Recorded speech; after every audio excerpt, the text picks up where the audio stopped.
Uy, Tess. Oh, tsaka pala. Oh, Alam mo na ba kung anong bagong chismis? naku, ikaw talaga?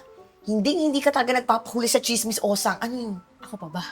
Eh, Diyos ko. Alam mo ba, nanggaling ako sa bakery kanina. Nakita ko ba naman to si Kagawad, Dok? May kasamang magandang babae. Nakaw, talaga ba?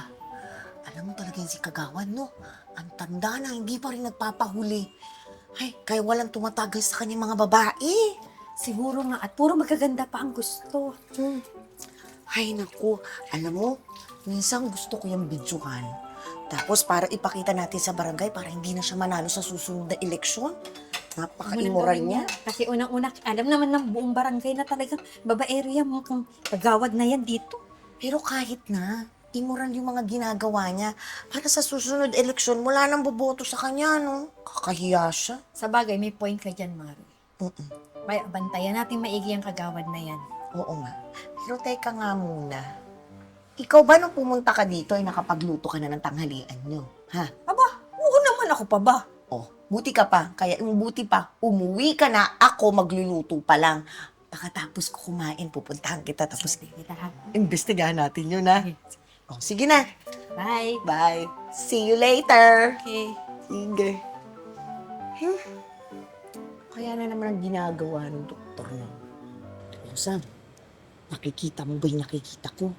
Tingnan mo naman, si Kagawad Dok, dinala pala talaga dito sa barangay niya yung dalawang babae niya. Oo, hindi na nahiya. Ako, bata-bata nung mga kasama, ang tanda-tanda na niya. Kaya nga. Ay. Ayun, malis. Malis. Kakataon na natin. Nakatanungin natin si Tanod. Tanod Jerome. Halika, dali. Uy, Tanod Jerome, halika dito. Dali. May tatanong lang kami sa'yo.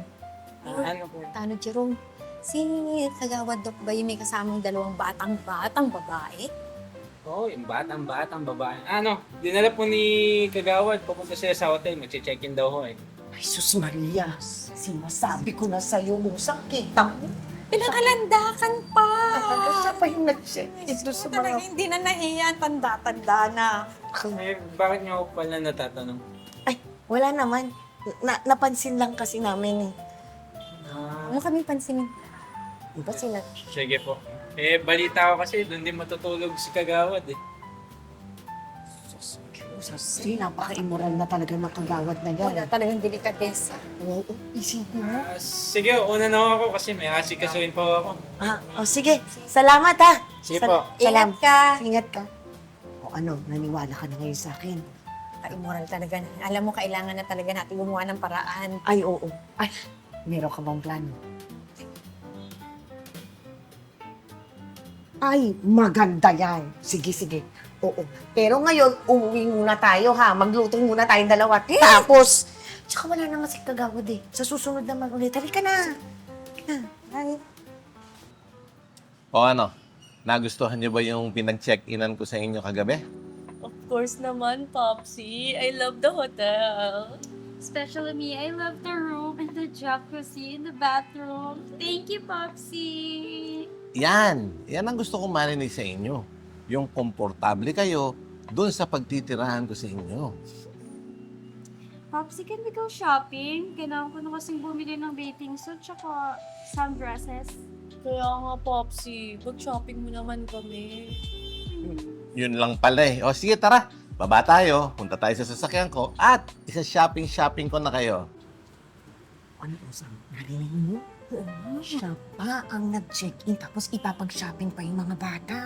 at tuwang-tuwa pa sila. Imagine mo ba naman, mukhang ginayumanan ng matanda nga yung dalawang batang babae na yun. Kaya nga eh. Ay, dapat meron na tayong gawin. Kaya nga, kailangan na natin gumawa ng paraan para matigil na yung mga panggagayuman niya matanda na yan. Kaya nga. Makinig pa tayo. Kaya nga makinig pa tayo. Tara, Thank you. tara, shopping tayo.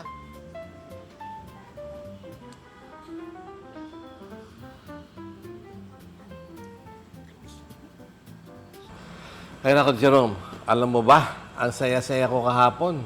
Kasi yung dalawang kasama ko, si Tanya at si Stephanie, aba, Sobrang saya doon sa pinag-check-inan ko sa kanilang hotel. Tapos tuwan-tuwa pa sila doon sa shopping-shopping nila. Naman, kagawad. Papasana all ka na lang. Paano naman hindi matutuwa yun? Gastos mo lahat. Siyempre naman, Jerome. Alam mo, sa katuwiran ko nga, minsan lang ito dumating sa buhay ko eh. Kaya talagang ibibigay ko sa kanila lahat ng gusto nila. Kagawad, ano po ba yung plano mo talaga sa kanila? Sa totoo, habang nasa akin sila, walang pwedeng lumapit sa kanila. At wala din pwedeng kumuha sa kanila sa akin. Grabe naman yun. Hindi ba naman parang nakakulong sila sa'yo? Hindi naman. Ang lagay pinoproteksyonan ko lang sila. Uy! Uy! Anong ginagawa niyong dalawa dyan? Kasi hindi ko makatulak eh. Kaya nahulog tuloy kami. Oo nga. Pero may tinatanong ako sa inyo. Anong ginagawa niyo dyan? Malamang kumukuha na naman kayo ng chismis, ano? Ay, hindi po, no, kagawad. Hindi to chismis. Totoo to. At nakita namin dalawa ni Osang. Meron kasamang dalawang babae. Oo nga, kagawad. Kitang-kita namin na meron kang dalawang batang babaeng kasama. Chine-check-in mo pa at itinatago mo pa. Ay, nako, kayong dalawa talaga. Ang dudumi ng isip nyo. Pero sige, aaminin ko na sa inyo. O, kita mo, aaminin din naman pala. Hindi totoo nga. Napaka-immoral. Okay, kayong dalawa, makinig kayo sa akin, ha? Oo, yung dalawang chicks na kasama ko kagabi, mga balikbayan yun. At sila ay mga pamangkin ko. At kaya ko sila pinagsa-shopping-shopping kasi wala pa silang mga damit. At yung luggage nila, nasa airport pa. Ay, hindi mo kami manluloko. At hindi kami maniniwala na pamangkin mo yun sila. Bakit ang tawag sa'yo? Popsi! Oo, ang tawag nila sa akin, Popsi. Kasi kapatid ko yung tatay nila. Kaya imbis na Papa itawag sa akin, Popsi ang tawag nila sa akin. Alam nyo po, bagay na bagay sa inyo yung mga pangalan nyo, no? Ikaw Aling Tess kasi Marites. Ikaw naman Aling Osang kasi Mosang. Sorry na po, kagawad. Ito kasi si Osang ay pumunta sa amin tapos chinismis ka. Hoy, sabi mo mag-imbestiga tayo mabuti, di ba? Ikaw nagsabi sa akin nun. Ay, nako. Tigilan nyo na yan. Huwag na kayo magturuan. At yung chismis na yan, walang gagawing matino sa inyong dalawa yan. Di ba, Jerome? Sorry na po, kagawad. Sorry na po. Chismis yan, Alis chismis. na kami. Ka na nga. Ay, nako, Jerome. Yes. Marites yung dalawa.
Hi guys, I'm Ea Aison. Stay connected and don't miss out on our new content. Subscribe to our YouTube channel, follow us on Facebook and TikTok. Watch out for our exclusive events solely for our YouTube membership. With the crazy ones, life never gets old. So sweet. Yay! Oh yeah. So wherever we go, the story's told with the crazy ones. Life never gets old. Let's go. Living this life, feeling it in our soul. The crazy ones, yeah, let's roll.